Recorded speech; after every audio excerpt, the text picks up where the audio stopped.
Olá pessoal, tudo bom com vocês? Deus abençoe a vida de cada um de vocês. Veja bem uma coisa, pessoal, estudar a Bíblia profundamente não é uma vaidade intelectual. Nesses dias de hoje já se constitui uma necessidade. Se a gente quiser servir a Deus, se a gente quiser permanecer na presença de Deus, nós temos que realmente estudar a palavra de Deus com mais profundidade. Por quê?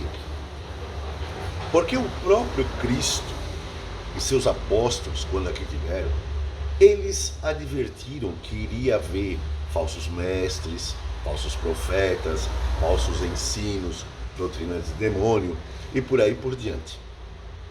Então, com certeza, isso tudo já está no nosso meio, nos rodeando, já está neste mundo. Por isso que é necessário a gente conhecer a palavra de Deus com um pouco mais de profundidade. Eu quero destacar uma questão aqui. Toda a Bíblia, ela é apta para nos ensinar. Toda a Bíblia, ela é apta para nos ensinar. Porém, na Bíblia, nem tudo é mandamento. Nem tudo é mandamento.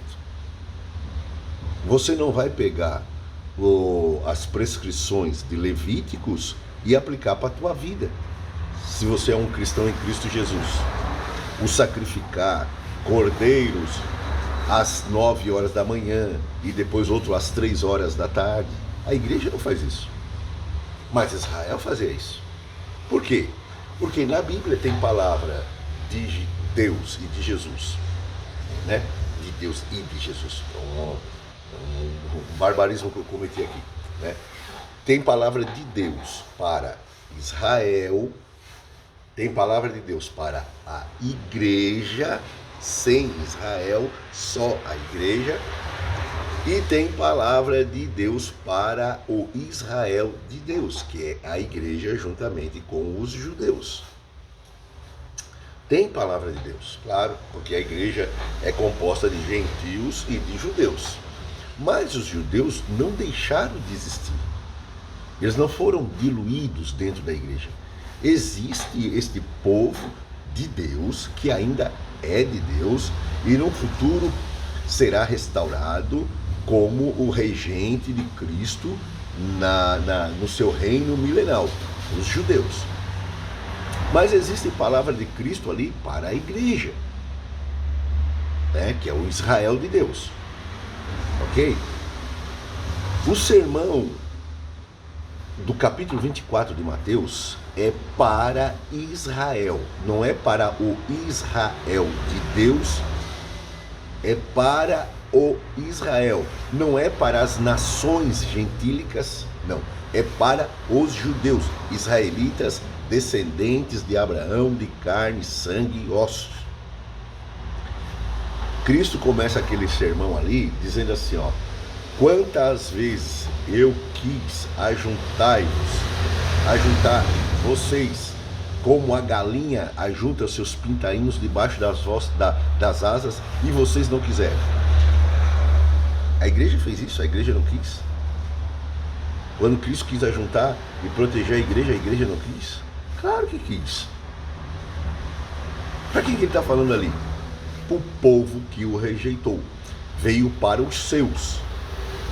E os seus não o receberam. A igreja não recebeu ele? A igreja não recebeu Jesus? Claro que recebeu.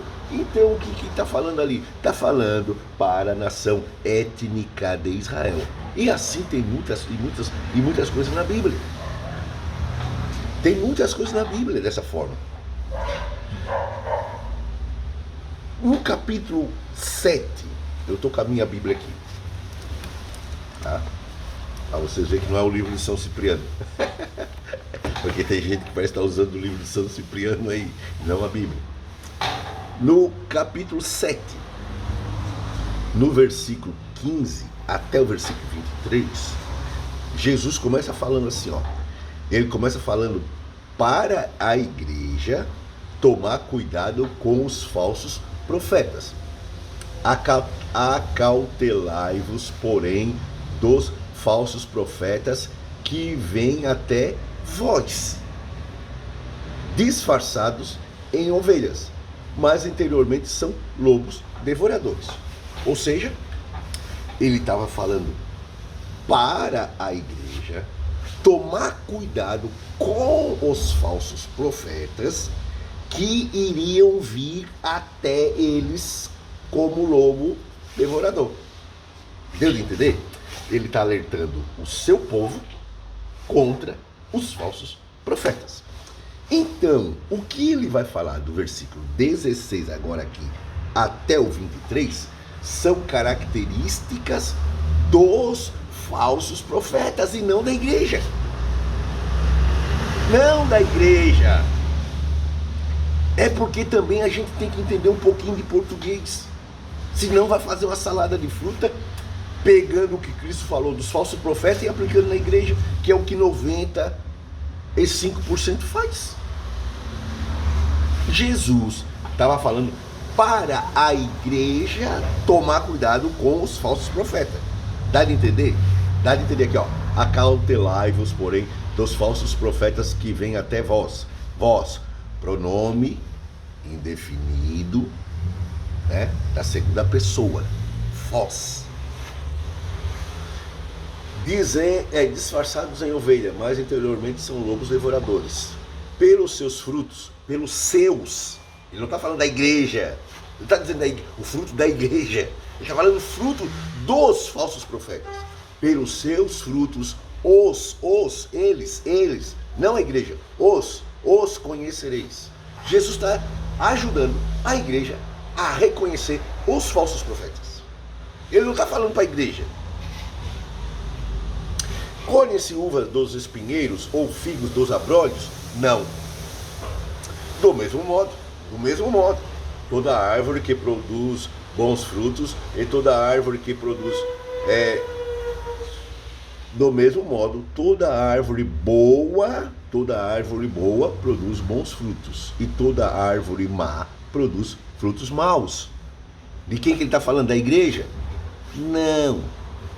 Isso aqui tem que ser texto dentro do contexto. Lá ele começou falando, cuidem-se com os falsos profetas. E agora ele está falando dos falsos profetas. Ele não está falando aqui da igreja. Ele está falando para a igreja tomar cuidado com os falsos profetas. Não pode a árvore boa produzir maus frutos, nem a árvore má produzir frutos bons. Toda árvore que não dá bom fruto é cortada e lançada no fogo. Ele está falando da igreja? Não. Ele está falando dos falsos profetas, dos falsos mestres. Eu não vou fazer como uma boa parte aí faz aí e fica falando, é aquele lá, e aí cita o nome do... Não, porque é sempre assim, o falso é o outro, não. Eu estou fazendo uma pequena exegese desse texto de Mateus. Uma pequena exegese desse texto de Mateus, sem usar grego, sem usar nada, só no texto em português.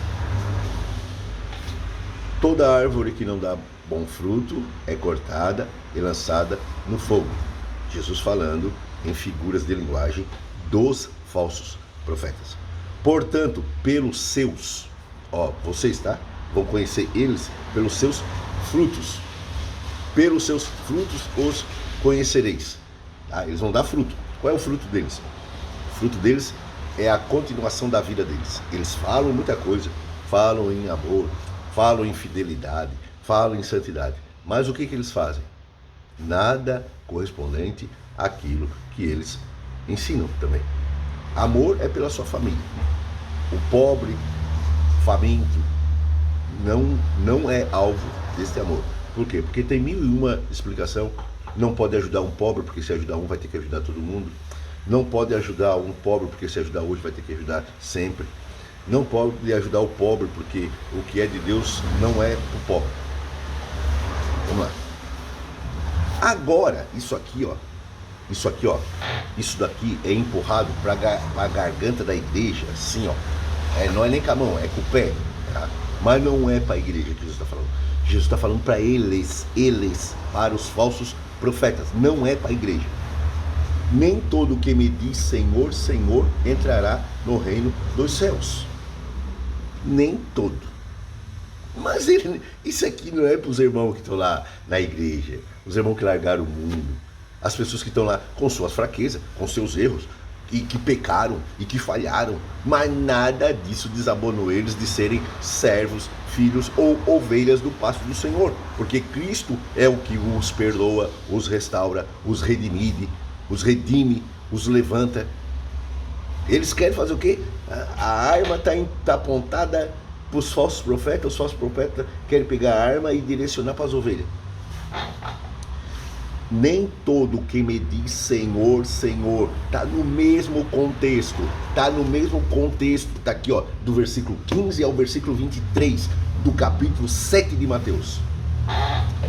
Nem todo o que me diz Senhor, Senhor, entrará no reino dos céus, mas aquele que faz a vontade de meu Pai que está nos céus.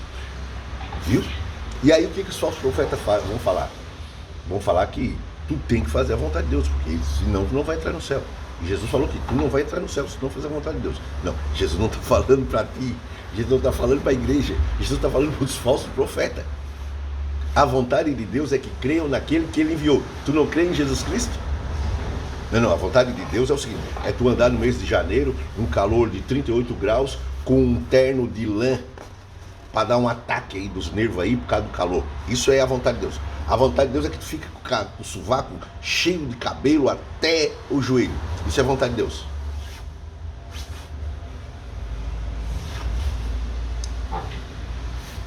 Nem todo que me diz Senhor, Senhor entrará no reino dos céus, mas aquele que faz a vontade de meu Pai. E você faz. Eu faço. Os cristãos, as ovelhas, a igreja faz. Por isso que Jesus não está falando para a igreja, está falando para os falsos profetas. Nós recebemos aquele que Deus enviou. Isto é a vontade de Deus. A vontade de Deus é esta, que creais naquele que Ele enviou.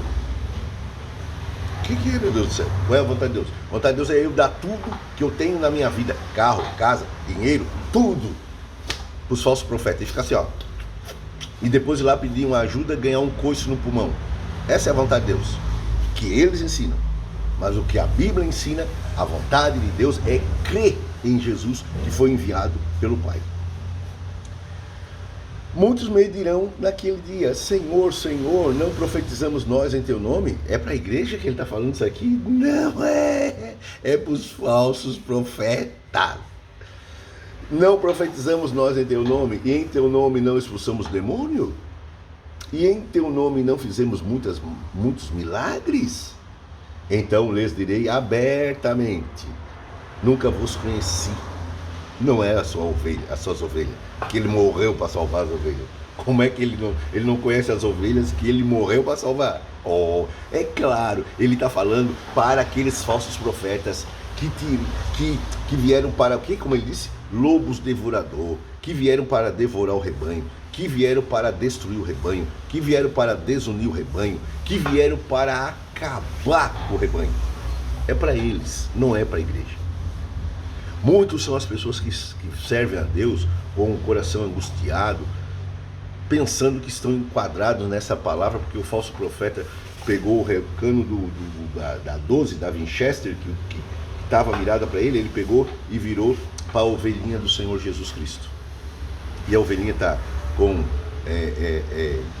síndrome de pânico, ansiedade, depressão, porque isso tudo parece sinônimo de cristianismo hoje. Síndrome de pânico, ansiedade e depressão parece que é sinônimo de cristão, porque isto mora dentro das igrejas. Os cristãos as igrejas estão lotadas. A pessoa, mas não, porque tu não sai do teu quadrado. Deve sair e dar uma volta e olhar e observar como a igreja do Senhor está por aí. Por esses cantos tu vai ver síndrome de pânico, depressão, ansiedade, mora tudo nos nervos do crente. Porque a mensagem desses falsos profetas não tira, não alivia, não traz, como disse Pedro, um refrigério para a alma. Só sobrecarrega, só angustia, só deprime, só aumenta a pressão. Aí é fácil. Aí fica, e ainda por cima, ainda acusa o crente, os cristãos que estão padecendo com esta enfermidade, que nem tudo é opressão diabólica, não. Gera uma enfermidade psicossomática, psíquica, a mente em cima do corpo. É tanta pressão dos falsos ensinos, dos falsos profetas, que a mente exerce uma pressão sobre o corpo e o cristão fica deprimido, ansioso e com síndrome do pânico. Porque a mensagem dos falsos profetas não é para trazer alívio e refrigério, é para devorar a alma. Mas o que Jesus vai dizer para eles? Tá? Para eles, abra a tua Bíblia, sublinha, pega ali um lápis colorido, vai ali e estuda por ti. Eu não quero ser o teu mestre, eu só quero te induzir aí até o texto. Estude por ti, vê para quem que Cristo está falando aqui, ó. Ele começou dizendo: acautelai-vos, porém, dos falsos profetas que vêm até vós. Pronto, ali já destacou dois grupos de pessoas: os falsos profetas e o vós da palavra dele. O vós da palavra dele é a igreja que ele está conversando, que ele está falando, que ele está instruindo. E os falsos profetas são elementos que não são do vós, mas que vão ter contato com o vós. Então lhes direi abertamente: nunca vos conheci, apartai-vos de mim, vós que praticais a iniquidade. Para não deixar esse vídeo muito longo, eu não vou explicar detalhadamente, mas essa palavra aqui, ó, não vos conheci, é porque Cristo não tem relacionamento com os falsos profetas. Porque esta palavra conheci, conhecimento, não significa ausência de informação. Não que Cristo não tenha informação acerca daquelas pessoas ou do caráter daquelas pessoas, porque se assim fosse, ele não seria onisciente. Essa palavra não vos conheci é o mesmo conheci do relacionamento sexual que um marido tinha com a mulher.